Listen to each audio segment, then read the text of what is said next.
whom are either wittingly or unwittingly becoming agents of Russian influence and part of an attack on our democracy. And the natural question is, well, why won't they say that out loud? And the best answer I could glean was that these intelligence officials don't want to incur the wrath of the president, who is probably on the side of Rudy Giuliani, actually definitely on the side of Rudy Giuliani. How do we know, and they Josh, see what happened to people. How do we know that some of this Russian disinformation is getting in the hands of lawmakers in the House of Representatives? We're talking about Republicans and in the U.S. Senate, who are putting together reports right now targeting Joe Biden and his son Hunter Biden. Well, that's just it. The assessment itself doesn't name the lawmakers. It says that Derkach has been working to employ lawmakers in his scheme. We know that he has said publicly that he's given this information to several GOP senators, including Ron Johnson, including Chuck Grassley, including Senator Lindsey Graham. Those senators have denied they took the information from him, but at the same time, Johnson is doing an investigation on the exact thing that Rudy and Derkach were peddling, namely accusations that Hunter Biden and Burisma and Joe Biden were corruptly working with the Ukrainian government at the time, and that the Ukrainians interfered in the 2016 election against Hillary Clinton. And these are the things that Rudy has been peddling all this time, since the impeachment, and he's still doing it. And so the intelligence community is still investigating it. And these lawmakers, they may say that they're not getting the information from the Russians, but if it's the same information, in this case the same disinformation, it's not hard to put those dots together, and that's what the intelligence community is doing, again, on a very highly classified investigative level. Andrew McCabe, how do you see it? Well, the fact that Putin has now been exposed, or the intelligence community believes that he is personally involved or has conveyed his approval on this covert action campaign, is not surprising. This is a very important work. That was our assessment in 2016, that Putin had direct involvement in it, so it's not surprising that he does again today as well. The question that your viewers should be asking you is, or asking themselves and asking their government, is why? Why is the Russian president so insistent? Why did he intervene in 2016 to ensure the election of Donald Trump? And why is he directing his people to intervene in 2020 to make sure this president stays in office? Why does our president refuse to confront President Trump on all of his misdeeds, the recent poisoning of Alexander Navalny, his acceptance of the Russians' denial of interference in 2016, rather than accepting the intelligence from his own agencies? These are very important questions that we still don't know the answers to, and the work to uncover those answers should be done. Andrew McCabe, thanks very much for joining us. Josh Rogan, excellent. To summon the discipline and the resolve and the spirit of togetherness that will carry us through. Schools will stay open for now, but the Prime Minister did not rule out another lockdown if the numbers don't improve. Nora. Holly Williams, thank you. And there is still much more news ahead on tonight's CBS Evening News. New guidelines to stop the spread of COVID this Halloween, and one man's clever plan for social distancing trick-or-treating. Plus, new Mohawk products at Thornton. Ready? And across the U.S., parents told us that even with internet access and devices, there's so much stress. In the Bronx, Fatima Mustafa's kindergartner, Zarar, has autism and ADHD. He'll return to class next week. She said the lack of socialization and virtual learning has caused him distress and meltdowns at home. I'm hoping he starts going back to normal again, and learn his friends again. That's one of the other reasons, the social aspect of it. Devin Conley, a trustee of a school district in Mountain View, California, says even in tech-rich Silicon Valley, 32% of students are low income. I personally know a family that is paying $150 a month for internet access for 4 children to do online learning, but they can't afford food. We can do better than that. We have to do better than that. Now, there are a number of nonprofits and corporations working all over the country to help kids get online and to learn, and parents and teachers can find a list of those resources on our homepage. David? ABCnews.com. Really important reporting, Adrian. Thank you. And we should point out that our series Turning Point continues later tonight on Nightline. When we come back here tonight, word from the Louisville mayor at this hour in the Breonna Taylor case with a state of emergency in place there. And the NFL fines for 3 head coaches tonight.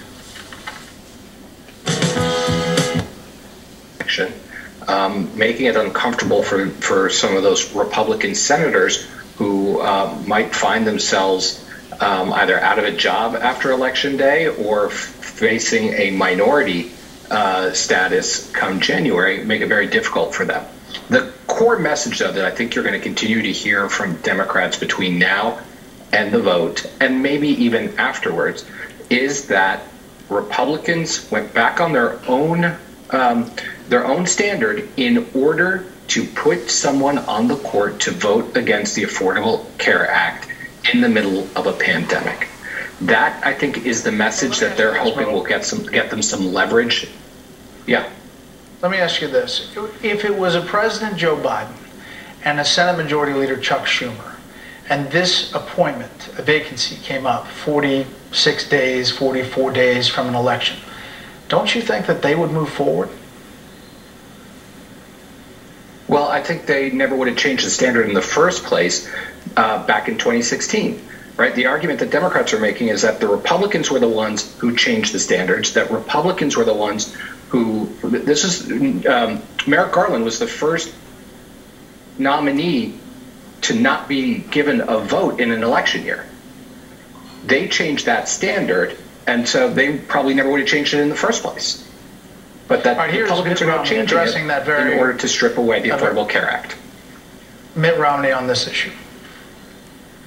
In a circumstance where a nominee of a president is from a different party than the Senate, then more often than not, the Senate does not confirm. On the other hand, when there's a nominee of a party that is in the same party as the Senate, then typically they do confirm. So the Garland decision was consistent with that, and the decision to proceed now with the President Trump's nominee is also consistent with history. I came down on the side of the Constitution and precedent as I've studied it, and make the decision on that basis. Okay, Mo points to the Affordable Care Act case, and that will come before the court right after Election Day.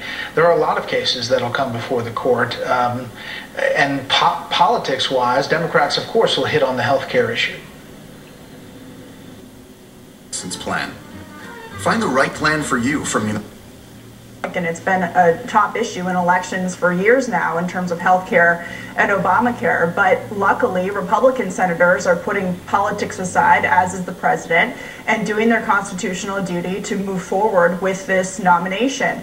Democrats are accusing the president and Republicans of raw power grab. But really, they're the ones to blame for putting themselves in this position and being in the position that they are today. If this were really about politics, which it's not, Justice Ginsburg could have retired under President Obama. He could have replaced her with a justice who they saw equally as progressive as they believed that Ginsburg was.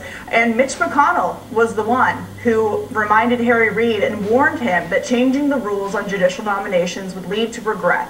Well, Democrats don't seem to be doing any kind of self-reflection on how they changed their own standards in order to push through a couple of short-term issues when Harry Reid was in charge. But now we're accusing Republicans of simply following precedent in history when it comes to filling this seat. Not to mention, to the Supreme Court are going to affect some of the most deepest issues that affect their lives, their economic security, their bodily autonomy, their right to vote, their civil rights, the environment in which we all live. And the area I most want to focus on is their health care, That ideal of health care is fundamental to the ideals of our founding document. You cannot have life and liberty and pursue happiness if you do not have access to health care. The next person appointed to the Supreme Court will make the kind of decisions that will quite literally affect the quality of health care and therefore will affect life or death issues. We know that over the past 6 months, as this deadly pandemic, which has led to this valley of the shadow of death for our nation and the globe, that has led to 200,000 people perishing in our nation. This is directly affected to the urgencies of this pandemic. Has had millions of Americans lose their jobs, 30 million Americans who aren't getting enough food to eat. Communities that were already vulnerable have been devastated by this public health and economic crisis. Now more than ever, Americans are relying on our safety nets, especially when it comes to access to health care. The next Supreme Court justice will inevitably oversee whether the Affordable Care Act stays in place or not. Well, thankfully, because of the Affordable Care Act, and in particular, the expansion of Medicaid that has happened in 36 states so far, more Americans are getting insured. And now, during this pandemic, more important than ever, many Americans, millions of Americans, are staying insured even though they have lost their jobs. An article published in the New England Journal. Yes, but possible, sure. Vital that they do for their own people and for their own country. Well, you know, there's a saying in this country. Sponsored by Weather. Being drafted, but the government could have shut down at the end of this month when the fiscal year ends if there was no agreement, but now there's going to be what's called a continuing resolution to keep the government funded at least until mid-December. Much more news right after this.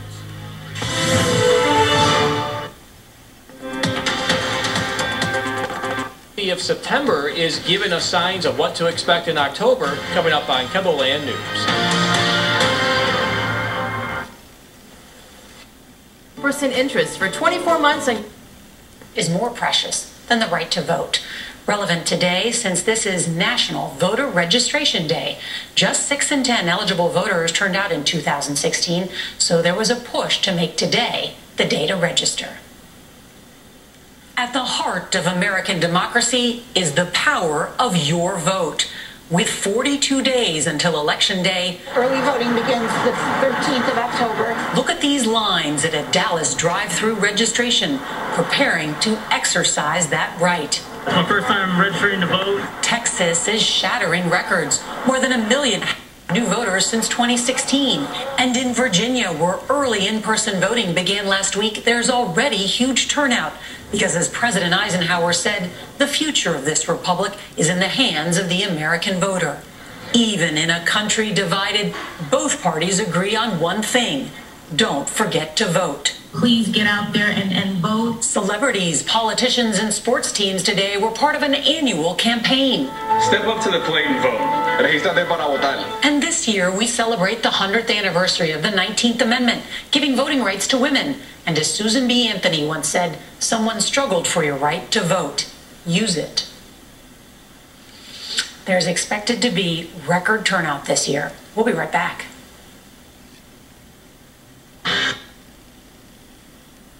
And throughout the next few days, tracking a small rain chance on Saturday as cooler air builds in, but even colder air yet to follow as we end September and begin October and finally feel a little more fall-like, guys.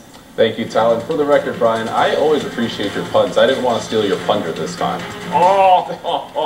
Had to get that one there. NBC Nightly News is next year on KDLT. Oh, I'm speechless in a good way, Sam. Good job. At Empire Car Wash by Silver Star, we do it for Preservision. Only Preservision A-Reds 2 contains the exact...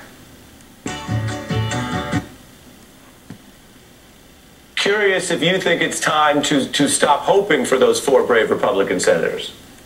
Well, I think in Schumer's defense here, I think his mindset and how he's played the first 72 hours is that he knows that we have a fundamental advantage on the question of whether voters agree with the idea of jamming this nominee through before the election. There was a poll today that came out that showed by 20 points the public doesn't think we should be doing that. So I think people like Schumer and Biden don't want to jeopardize our standing on that question where we're ahead by 20 points by introducing other variables here. He's now I think the Republicans' shamelessness is in stark relief, and now I think we have a little bit of justification to take it out on them politically at the polls in November, and then if they do follow through on this even still, to commit ourselves to reforming the Supreme Court. So I think in Schumer's mind, this is probably the first act of a long play. I don't think he was born yesterday and thinking that there was actually a strong chance of 4 Republicans doing the honorable statesman-like thing. I think he wants to lay bare for the public that this question that the Republicans trailed with the public behind on 20 points, that this is really going to happen, they're really going to push through it, and then we're able to parlay that into a political permission structure to do something big about it. Yeah, and interesting to get your perspective on that. You and other officials who are seen as part of the leadership of the party, we mentioned your credentials, have also been pushing for this larger systemic reform, which is very interesting. We've covered that here. I want to play a little bit of Joe Biden's response on that. Take a look. Would you consider adding more Supreme Court justices to the bench? It's a legitimate question, but let me tell you, I'm not going to answer that question. Because it will shift all the focus. That's what he wants. He never wants to talk about the issue at hand. He always tries to change the subject. But let's say I answer that question. Then the whole debate's going to be, well, Biden said or didn't say. Biden said he would or wouldn't. That's going to, the discussion should be about why he is moving in a direction that's totally inconsistent with what the founders wanted. So, Brian, I got about a minute before I hand off to Joy Reid. I give you the final word on the nominee's response to something that you and others have said should potentially be on the table is structural reform. So Joe Biden, to me, Ari, is going to be a lagging indicator. He's not going to be a leading indicator. He's not going to lead with his chin on this and try to bring the country along on the idea of adding seats. It's our job from the bottom up to convince the public that this is a necessary and proportionate response to what Mitch McConnell is doing if he goes ahead with stealing 2 seats in 4 years. I think we're already on the way to getting there. There's a poll came out today that showed a plurality of voters already agree that in this scenario it would be justifiable to go ahead and change the composition of the court. So we just need to keep that up, and in 3 or 4 months' time, if Republicans have done this, I think Joe Biden will be there at the end of the day. Go to DakotaNewsNow.com and stay connected. For all of your local news stories, weather forecasts, and sport highlights, go to DakotaNewsNow.com and stay connected. It's news when you want it.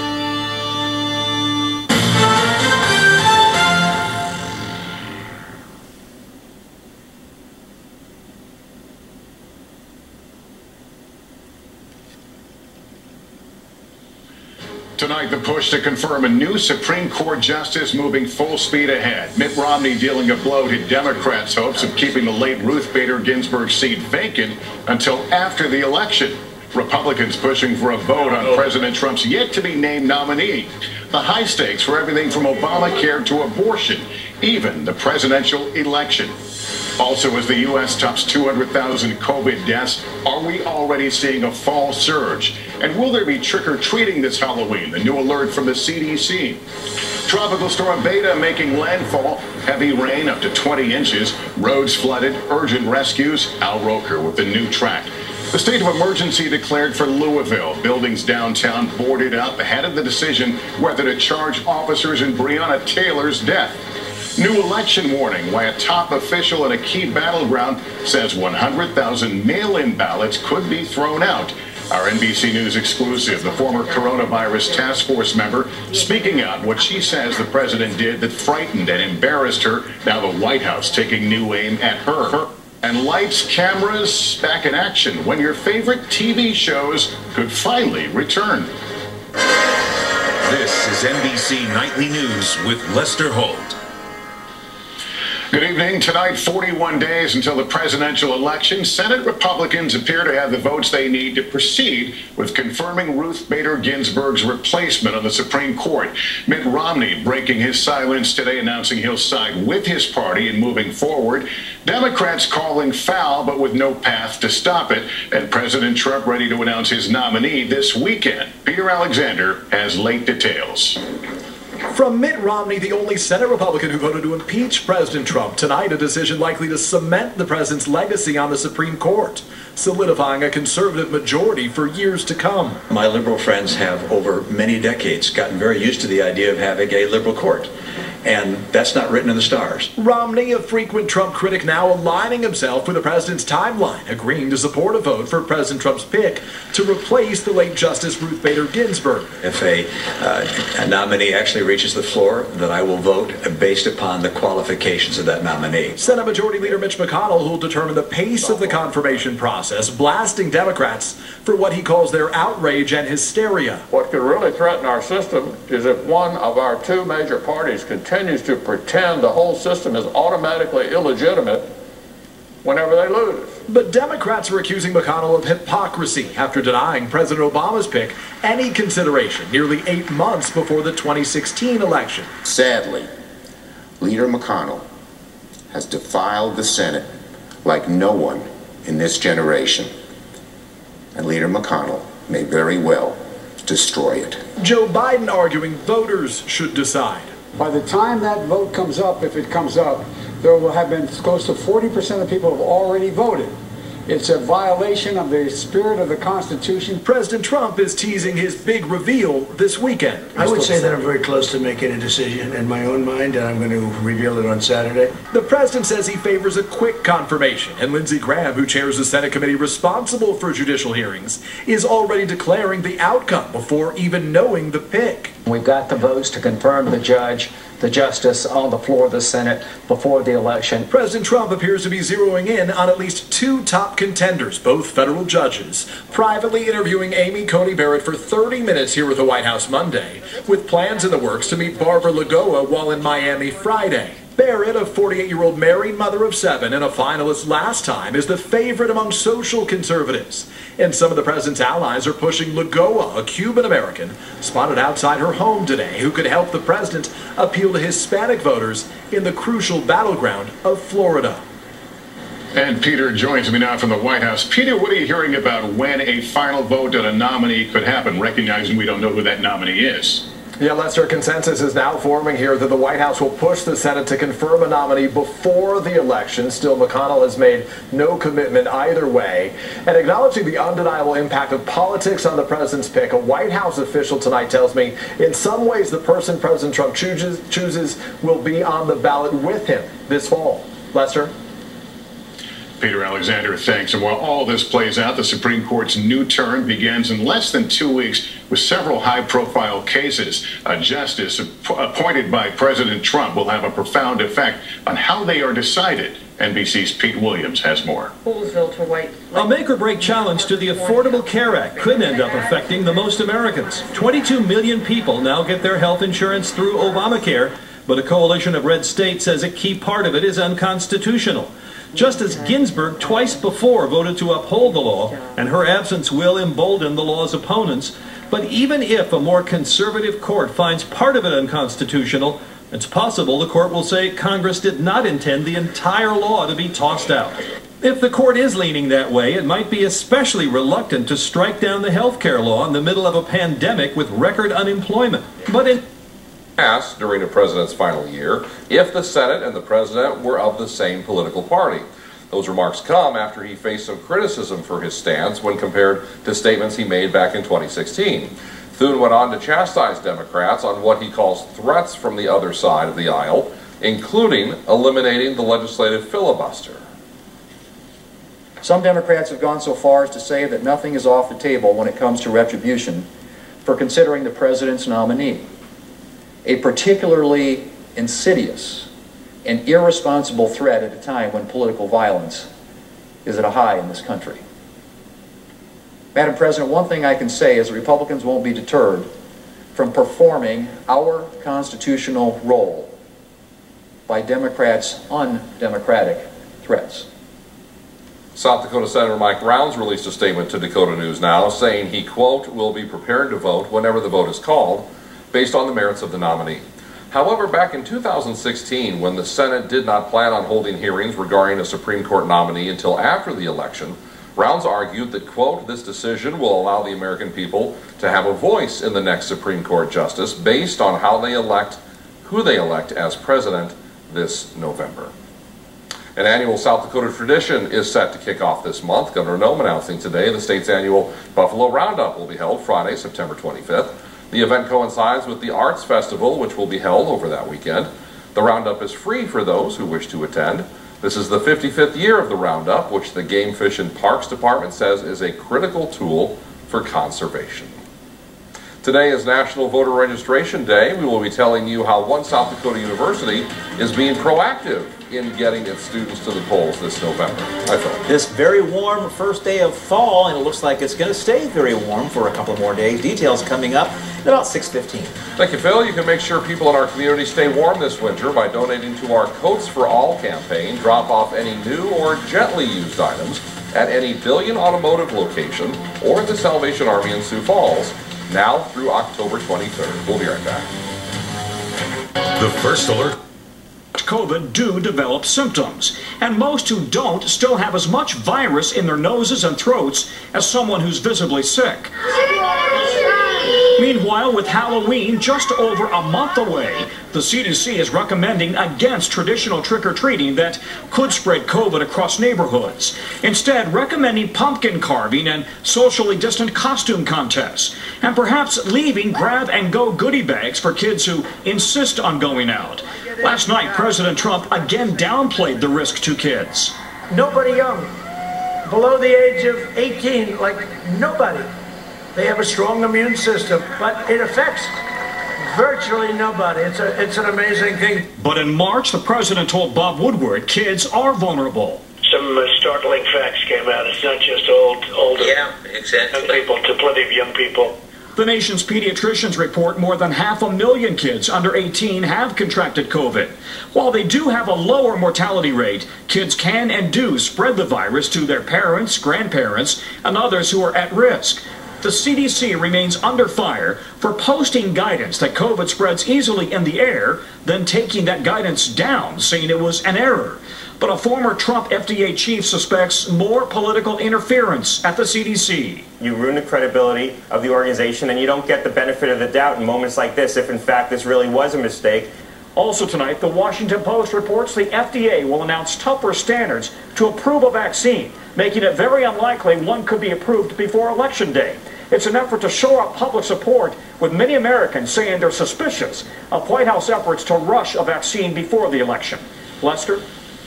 Tom Costello, thank you. A dangerous night ahead of the Gulf Coast. 9 million under flash flood advisories after Tropical Storm Beta made landfall overnight. Al Roker is tracking it all. Al, what are you seeing? Lester, Beta is the 9th named storm to make landfall, tying the record at 1916. Right now, 40 miles north of Port O'Connor, Texas, 30-mile-per-hour winds, moving east-northeast at 5. Rainfall amounts 9 inches or more in some sections of Houston. We have 9 million people under flash flood watches and as the system slowly moves to the east. Rainfall amounts anywhere from 5 to 10 inches, but some isolated 20 states, average daily case counts are now rising in 24. Masks work, physical distancing works, avoiding crowds work. That is the fact. But as we try to fight this virus... As with many things on coronavirus, the person not to listen to is the president, because most things he says are misleading or outright lies. And Aaron, more proof that 2020 is a year like no other. A federal agency, the CDC, is discouraging trick-or-treating already, and now 5 NFL teams are being fined $250,000 each because their head coach didn't wear a mask during a game.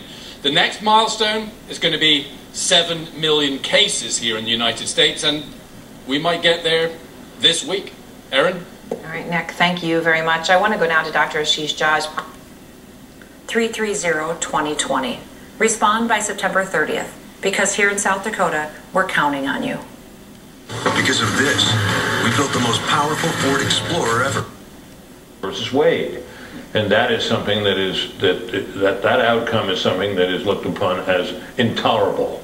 And that is why we are seeing what we're seeing and are about to see again. So with regard to this issue of how Democrats might retaliate if this is successful in getting a judge on the court, before the election or even in the lame duck session. Joe Biden, who in the past has said that he would not consider packing the court, that he did not think that was a wise thing to do. He said, you know, one side puts 3 judges on, and then the next round, the other side puts 3 judges on. But here's what he said when he was asked about it the other day in Wisconsin. He wouldn't answer the question. He said, it's a legitimate question, but let me tell you why I'm not going to answer that question, because it will shift the focus. What do you say about that answer, Brett? Well, the Biden campaign wants the election to be, and the campaign to be, about Donald Trump and his record, especially his record on COVID-19. The Trump campaign obviously thinks there's a defensible record on COVID-19, but it thinks that Joe Biden, his positions, his condition should be the bigger issue. So there's a struggle over that. But right now, presidential election year, and 29 times the president has made that nomination. And then if the Senate is of the same party, generally that person's confirmed, going all the way back to the 1800s. And if the Senate is of a different party, then that person isn't confirmed. So we're just fulfilling our constitutional duties and responsibilities, and I expect President Trump to nominate a very highly qualified woman this Saturday. I know your point about 29 times, but I want to point this out. We went back and looked at the records. Every Supreme Court justice who was confirmed in an election year, going back almost 130 years, was confirmed more than 100 days, almost 4 months at least, before the election. The last one to be confirmed with even close to that was in 1892. It was Justice Shira under President Benjamin Harrison. So you want to do this just a couple of weeks before the election. It seems unprecedented. Well, I think Judge Ginsburg was right when she was asked about this and said the president is the president from the first day of the term to the last day of the term. She was very clear. She was also clear on the kind of threats that Chuck Schumer is making now about expanding the size of the Supreme Court from 9 to 11 or 13. Ruth Bader Ginsburg said no, shouldn't do that. 9 is the right number, and if the Democrats do the things that they're threatening to do, she said that would just politicize the court, and it shouldn't be done. She also said, Senator, that her dying wish was to have this nomination wait until after the next president is elected. Well, she actually said a different president is in office. So she's been very clear on her opinions about President Trump, but we are just fulfilling our constitutional responsibilities. I'm looking forward to the president making a nomination this week, and what I'm expecting the Democrats to do is the same thing they did with the last nominee, which is dozens of legal challenges nationwide targeting mail-in voting, backed by the Trump campaign. The decision on envelopes is part of a trio of new state Supreme Court rulings in Pennsylvania, 2 of them making it easier to cast a ballot, and one that would make it harder for that ballot to be counted. Jeff Bennett, NBC News, Washington. Now our NBC News exclusive. A former White House coronavirus task force staffer speaking out, blasting President Trump's pandemic response. She spoke one-on-one with NBC's Andrea Mitchell. A lifelong Republican, Olivia Troy, is speaking out tonight about what she calls the president's embarrassing and at times frightening handling of the coronavirus. It was the hardest decision I've ever had to make, and I just felt that at the end of the day, I need to finally be able to sleep at night and knowing that I did the right thing for the American people. Troy says White House task force scientists were repeatedly undermined by the president, saying the virus would disappear. You have to be calm. It'll go away. He's not wearing a mask. I absolutely believe that all he had to do was wear a mask. This isn't a political thing. It's human life and health. Holding rallies like Tulsa. I've had conversations with staff who were going on that trip who were scared. They were scared for their own well-being. Scared to go to Tulsa for the indoor rally? Absolutely. What about when the president suggested ingesting cleansers? And is there a way we can do something like that by injection inside or almost a cleaning? It was embarrassing even to have our country's leader in front of the entire world stage suggesting that people go inject themselves with, I believe, bleach or cleaners. The worst part is that I have no doubt that some of his followers or people believe him. She recalls the president saying in the Situation Room, COVID wasn't such a bad thing. Did the President of the United States really say that? Absolutely. I was sitting to the right of him in the room when he said it, and he was like, and you know when you're a politician, you have to shake a lot of hands, and these people are disgusting. It's gross. And so maybe COVID's probably a good thing, right? The White House is firing back. Mike Pence Friday. It reads to me like one more disgruntled employee who's left the White House and now has decided to play politics during an election year. And today saying she was fired. The reason I fired her was her performance had started to drop after 6 months working on the task force as a backbencher.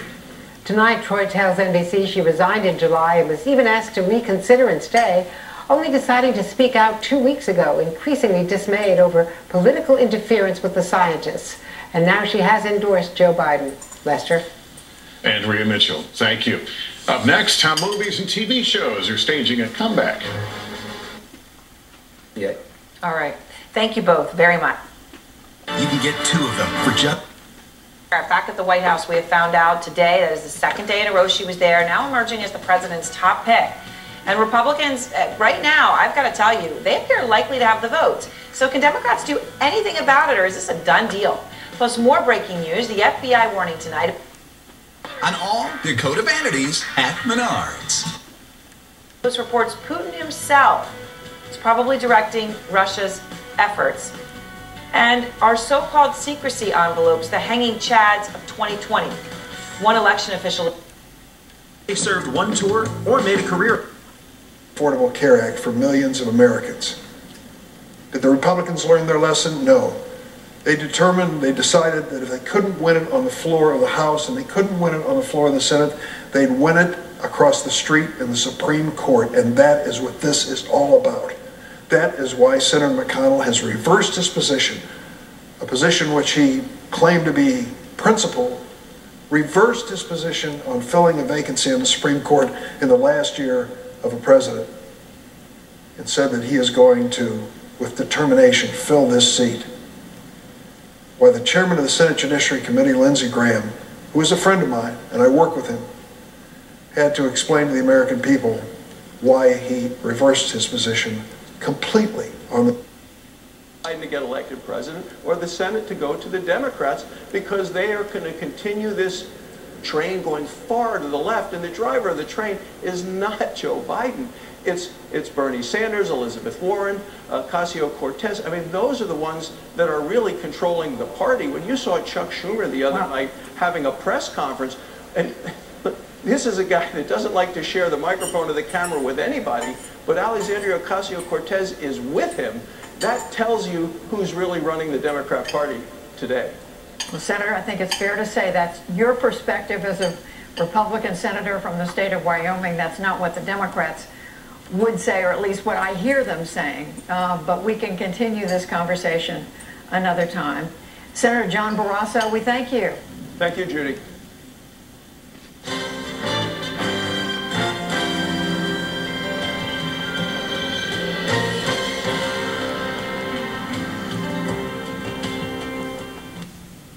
The China virus.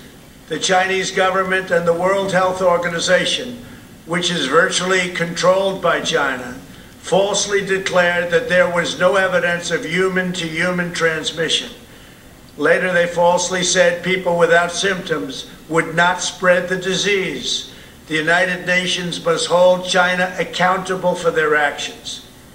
Joining me now, President Trump's former national security advisor, retired three-star General H.R. McMaster, and author of the new book out today, Battlegrounds, The Fight to Defend the Free World. General McMaster, good to have you with us, and congratulations on the book, sir.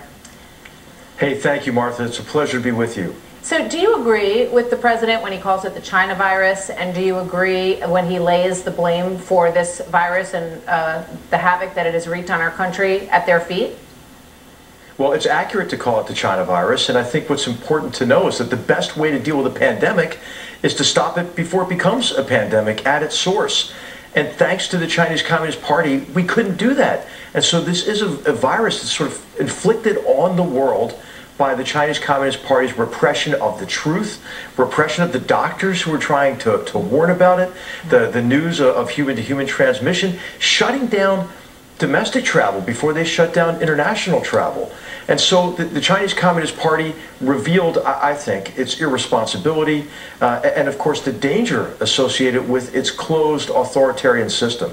All right, so we are now 6 weeks away from the United States election, and the Washington Post reported today what it called a top-secret CIA assessment and cited 2 sources who reviewed that secret CIA assessment that say we assess that President Vladimir Putin and the senior-most Russian officials are aware of and probably directing Russia's influence operations aimed at denigrating the former U.S. Vice President, supporting the U.S. President, and fueling public discord ahead of the U.S. election in November, says the first line of the document, according to these sources. What's your reaction to that finding and that report? Well, we shouldn't be surprised at all. What Russia wants to do, first and foremost, is shake our confidence. Shake our confidence in our democratic principles, our institutions, and our processes. And you know what? I don't really think Vladimir Putin cares who wins the election as long as Americans are torn apart by the result. And so you saw this in 2016. I mean, they had it teed up to sow disinformation and propaganda about Hillary Clinton winning the election because the election was rigged, you know. But then, of course, when President Trump won, they had to adjust, and then they changed the story to, well, President Trump would have won the popular vote if the election hadn't been rigged. So what they really want to do is they want to decrease our confidence in who we are, and they want to tear us apart. So here's the president the other day talking about Vladimir Putin at a rally. We have been very rough, but at the same time, we get along. I like Putin, he likes me. You know, we get along. It's isn't it when you say it's smart to get along, okay? Smart. So a lot of people hear that. He says, you know, I like Putin, he likes me, and it's, you know, it's off to the races with conspiracy theories. What's your reaction to that, first of all? Do you see anything wrong in saying that? What message does that send to Putin? Yeah, I don't understand it, and I think it does play into Putin's hands in large measure because Putin is the best liar in the world, and you know President Trump is the 3rd of 3 presidents who, if he'll eventually figure this out, but it came late to other presidents as well. I mean, you might remember President George W. Bush looking into Putin's soul, or President Obama leaning over to President Medvedev, who was keeping the seat warm for President Putin to come back, saying, hey, I can work with you more after the election, or Secretary Clinton bringing the reset button. And these are stories I tell in Battlegrounds, and the real argument I'm making is Vladimir Putin is not going to change. He is driven by anger over a sense of honor lost during the collapse of the Soviet Union, and he is determined since the time he took over in the year 2000 and now extending his rule, we think, until at least 2036, he's determined to restore Russia's national greatness. But you know what? Russia's not that strong these days. They have a lot of problems. So the way Putin's going about it is he wants to drag everybody else down, especially in Europe and especially the United States. So let me ask you this. A lot of what you write about are the various influences on Trump. Lots of foreign influences, people he's very suggestible to, dictators like Kim Jong-un, like Xi Jinping, like obviously Vladimir Putin. But there are also people in our country who are constantly trying to sort of dictate to him and sort of get him to do what they want. You have Jared Kushner on the one hand, who's saying that it's an 80-20, that 20% of the people in the administration are trying to save the country from Trump and 80% are on board. So that's one bucket of potential influence. The scene of him in his high chair is unforgettable. But there's also Lindsey Graham, who is a curious figure that you write a lot about. I'm going to read a little bit of this. Senator Lindsey Graham. And he said, you know, when it comes to Supreme Court nominees, he said, we weeded out some real wackos. It's only going to get worse over time, though. The judiciary is going to get far more ideological. It changes the Senate. It's just a matter of time until the Senate becomes the House. So the judiciary is going to be fundamentally changed in our lifetime because we don't need any support from the other side. But you also have him in the book trying to influence Trump and saying, hey, you should do more on COVID because it's going to be a disaster for you politically. And Trump doesn't listen to him. Lindsey Graham's currency is his influence, supposedly, with Trump. Does he have any? He has some, and he offers some very rational, reasonable ideas. He said, you're going to lose this election if you don't start doing something for the American people, by the way. One of the interesting multiple discussions with Trump I had was, do you understand black people and their anger and pain? And when I laid this out to him, the recording of this is available. I don't know that you've heard it, Joe, but I mean, here, look at this. He then says to me, oh, Bob, you drank the Kool-Aid. Listen to you. When I'm simply asking him about, do you understand what Black Lives Matter people, what black people in this country feel, and particularly from the position he has of white privilege. And he mocked me in a way that I quite frankly was shocked that anyone, let alone the president, was so out of tune about what was happening in this country. Bob Woodward, thank you very much. Really appreciate your time tonight. Thank you. And still ahead, while it might sometimes seem like Republicans are 100 people coughing or sneezing on the same small surface area to get anywhere near the amount of virus that they used in these experiments. He says these mistakes and a lack of scrutiny have siphoned limited resources from everything from subway systems to schools for excessive deep cleaning that shows little evidence of helping prevent COVID spread. Our mothers taught us. You go to the bathroom, you wash your hands. You prepare food, you wash your hands. You touch something dirty, you wash your hands. That's all you have to do. Normal, routine hygiene is sufficient to protect against this virus. Meanwhile, he adds, not enough money and attention have been paid to what we now know is the primary way the virus travels, the air. A teacher from a school system saying they were going to shut down the schools one day a week for deep cleaning and disinfection. Wouldn't it be better to use it instead on ventilation systems or hiring more teachers so you could have fewer students per class? You want to try to replicate the outside indoors in your space. Dr. Shelley Miller is an environmental engineer at the University of Colorado Boulder. For decades, she's studied the way pollutants and infectious diseases spread in indoor spaces, and over the summer helped her own university prepare for when students and faculty return to campus. You want to control the source of the contaminant, and in this pandemic, the source are the infectious people inside.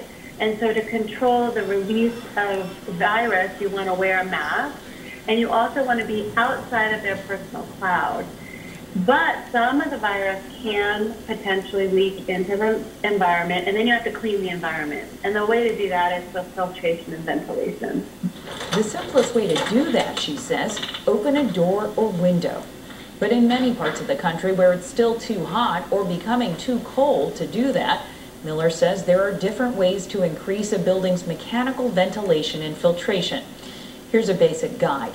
Buildings up to code should already be replacing the inside air with outside air 3 times an hour. But with coronavirus, that should be doubled to 6 exchanges per hour, and ideally to 9 exchanges per hour. And crucially, the more people there are contained in a space, the more exchanges are needed. HEPA filters, which stands for high efficiency particulate air, should also be added to ventilation systems to increase protection. If I walk into a restaurant or a classroom, is there a way for me to personally tell if that is a safe place to be, if there's enough ventilation? Unfortunately, at this point in time, no. And that is why a lot of times I've been saying, well, we really need to address this. We need to give buildings and classrooms and other facilities resources so they can let the public know how they have attended to this. She and others say the Centers for Disease Control and Prevention and the World Health Organization have been too slow to move away from early guidance on surface disinfection and towards clearer guidance on preventing airborne transmission. Last Friday, the CDC did add language on its website about aerosols from coughing or breathing spreading the virus and the need for ventilation, then suddenly removed it. So the only rule of thumb I can say is if you walk into a space and it feels hot and stuffy in there, and you can smell smoke and you can smell different odors, then it's probably not ventilated enough and you probably shouldn't spend very much time in there.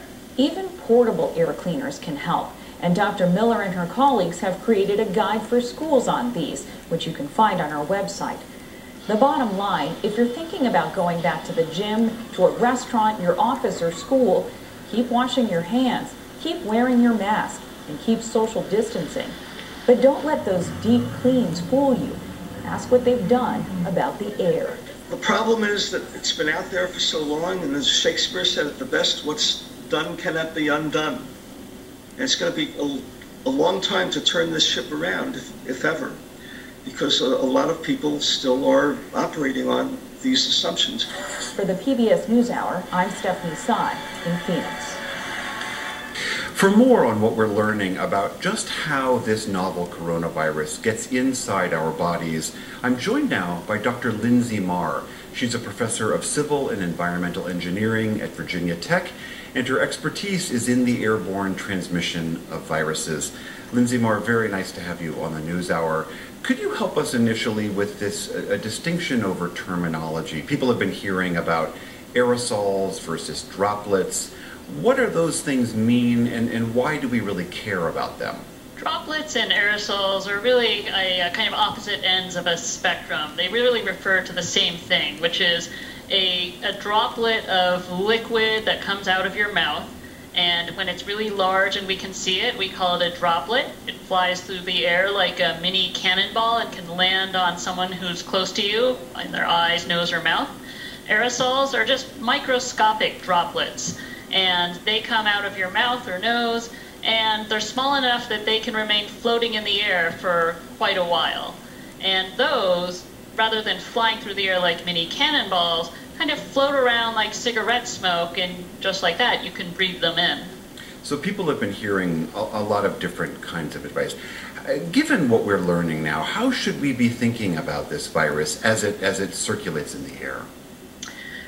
We can think about it like cigarette smoke. So the distancing really keeps you out of range of those big droplets that fly through the air and then will fall to the ground quickly. They don't really fly more than 6 feet or so.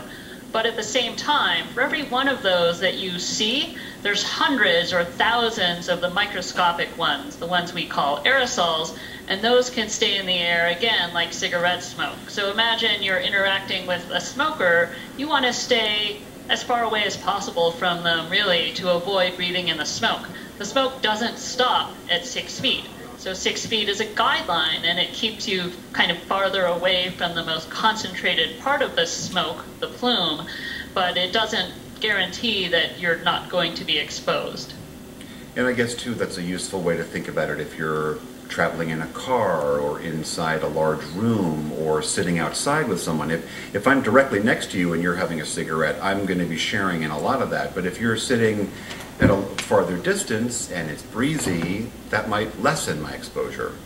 Exactly. The cigarette smoke is a great way to think about different specific scenarios. Whether you're indoors, do you want to be indoors with that smoker? Well, you think about what affects that is the ventilation in the room. If the room is really well ventilated and there's lots of outdoor air coming in, then that smoke will be kind of pushed outside.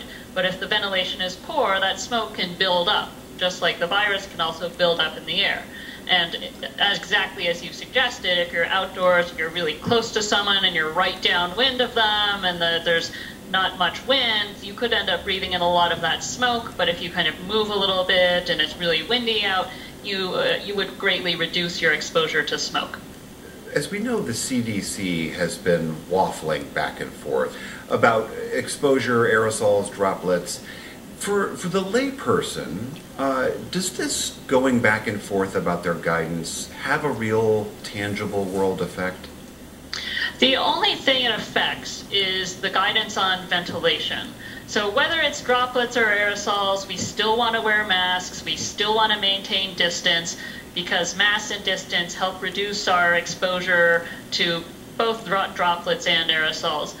Ventilation is the one thing, though, that really only matters if aerosols are important, because the large droplets just fall out close to you, whether you have good ventilation or not. But the smaller things, the aerosols, that's where ventilation really matters. Help me understand something else. We've seen President Trump has been recently holding some of these indoor rallies, very crowded, largely maskless, and he's been criticized for that. He and his supporters point to, well, what about all of these protests we saw, which were much bigger crowds, sometimes people wearing masks, but they're also yelling and crowded together. How do we know which of those things are risky? How do we measure the risk of those relative events? There are two important differences between an indoor rally and the outdoor protests. The indoor rally, first of all, was indoors, where we know that virus can accumulate or build up in the air. There's less opportunity for dilution compared to being outdoors, for example, with the protests. The other important difference is that at the rallies, not many people are wearing masks. And so if someone there happens to be infected, then they are releasing a lot of virus into the air, which can float around and other people can build in. With the protests, almost everyone was wearing a mask, and so the mask prevents that virus from getting into the air. It also helps protect the wearer and reduces the amount of virus they might breathe in from the air around them. A third difference, actually, is that at the rally, people are standing close together, and they're in the same place for a long time. I think with the protests, in many cases, people are moving around. This creates more space between them. There's more airflow. So that's another factor that would reduce the risk in the outdoor masked event. All right, Dr. Lindsay Marr of Virginia Tech, thank you so much for your help. Thank you very much. It's too close to call. We don't know. And then, boom, the polls close. They say Trump won, Trump won, Trump won. We won a lot. And I won Pennsylvania because of you. I won Pennsylvania, and you had your best year. So, I mean, that's the way it's supposed to work. And I think we're going to win a lot. Don't forget, last time I came in, I said I was going to give you the tax cuts, that's regulation cuts. I said we were going to do big things with energy, big things with steel. Your steel mills, every one of them would have been closed and gone had I not won. But I said I was going to do all these things, so it's tougher. Now I've done everything I said and more. I've done more. I've done more than I said. So this. In Minnesota, the state announced 513 new cases. Another 54 residents have been hospitalized, bringing the number of current patients to 290. Meanwhile, in Iowa, officials say over 1,300 people have recovered from the coronavirus over the past day. The state says 517 residents have tested positive for the virus and announced 19 more deaths. Iowa's active case count currently sits at just over 20,500. Planning is already underway for next year's Sioux Empire Fair. Officials announced the 2021 dates for the state's largest fair. It will be held from August 5th to the 14th and kicks off with a concert from Old Dominion. Tickets are on sale now for the concert. Officials say more information will be released next year, including the rest of the concert lineup. A fight is brewing in the nation's capital as the Senate gets set to vote on the next Supreme Court nominee. Continuing coverage from Washington still ahead. Hi, Tyler. Hey there, Kelsey. Warmer temperatures sticking around for now, but that more fall-like air will be with us very soon. I'll let you know when coming up in your first alert forecast. Thank you, Tyler. You can make sure people in our community stay warm this winter by donating to our Coats for All campaign. And that's the one you mail back. The state Supreme Court says that if a ballot is naked, which means you take that ballot and you put it in the mailing envelope and you don't put it in that other little intermediate envelope, the secrecy envelope, then your vote does not count. Up front now, the Democratic Lieutenant Governor of Pennsylvania, John Fetterman, and I... Be higher, and the priorities of the American people are clear. I on HR 8337. Franchisement, and that is the today. And while you're there, ask how you can receive free play. Decide how you'll spend it. Schwab manages. The largest investment in your state's history, and that was all made possible by our pro-energy policies. And we've done it a lot in Louisiana. We're building some of the largest plants you've ever seen, largest in the world, and it's incredible, all related to energy. But your security and your jobs are in very grave peril because the radical left maniacs, they don't want to have anything to do with energy. They don't want anything to do with, they have different concepts, right? They have the Green New Deal, where there will be no energy almost of any kind. No, it's crazy. Thought of by AOC +3, you know AOC? Not a good student, not good at anything, but she's got a good line of crap, I'll tell you. He's got a hell of a line. And she's got if our city was really prepared for that kind of response. So far, Koch says she's pleased with what she's seen. I see students everywhere with masks on. So for me, just as a resident here, that makes me feel really, really good. College officials say contingency plans to further limit student activities are in place if the number of cases rises. Will it all work? Colby has several clear advantages. A small campus in the middle of a sparsely populated state with relatively few COVID-19 cases. Engaged students and faculty. The funds for frequent testing and a willingness to spend them. Campus authorities tell us it will cost some $10 million this semester. Harvard epidemiologist Bill Hanage is one outside expert tracking this carefully. I think the Colby experiment may well tell us something about how possible it is to truly limit the introduction of the virus to a comparatively closed small community, which is monitored extremely carefully. Now that's important. That's really important. But, he cautions, the problem with Colby, as making it representative of everything else, is that it's not necessarily going to have this large number of social events which are happening in a sort of uncontrolled fashion outside the school, because it's relatively confined. That's... Believe me, she's only kidding. Has she been a great first lady, right? Been a great first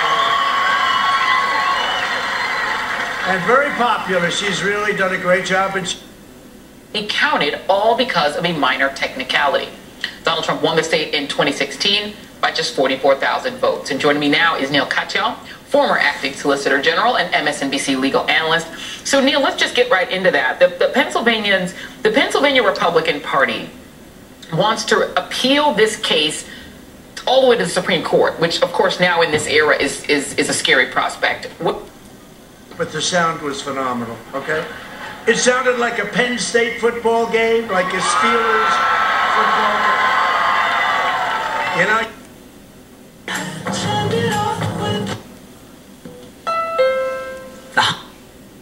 Wow, that's it, yeah.